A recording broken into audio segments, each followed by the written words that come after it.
ہم اگر مسلم معاشرے کا جائزہ لیں خصوصاً، تو آج ہمارے یہاں ان چیزوں کا چلن پایا جاتا ہے کہ گھروں میں ڈرائیورز کا رکھنا یا خادموں کا رکھنا جو گھر کے کام کاج کیا کرتے ہیں۔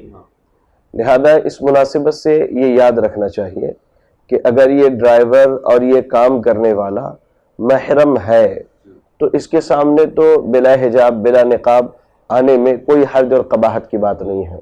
لیکن اگر یہ محرم نہیں ہے تو یہ اجنبی ہے، اور اجنبیوں کے سامنے عورت کا اپنے چہرے کو کھلا رکھنا یا اپنے نقاب یا حجاب کو اتار دینا یہ شرعاً جائز اور درست نہیں ہے، بلکہ اس سے اجتناب کرنا چاہیے اور اس سے بچنا چاہیے، اور نہ ہی ان کے ساتھ کبھی تنہائی میں ہونا چاہیے۔ سنن ترمذی کی وہ بڑی مشہور روایت ہے، اور ایسے ہی امام نسائی نے سنن الکبریٰ میں اس کو نقل کیا ہے۔ اللہ کے نبی صلی اللہ علیہ وسلم فرماتے ہیں کہ جب کوئی مرد اور کوئی عورت تنہا ہوتے ہیں تو اس صورت میں ان میں تیسرا شیطان ہوتا ہے، لہذا اس سے بچنا چاہیے، پرہیز کرنا چاہیے، اور یہ ایک ایسا عمل ہے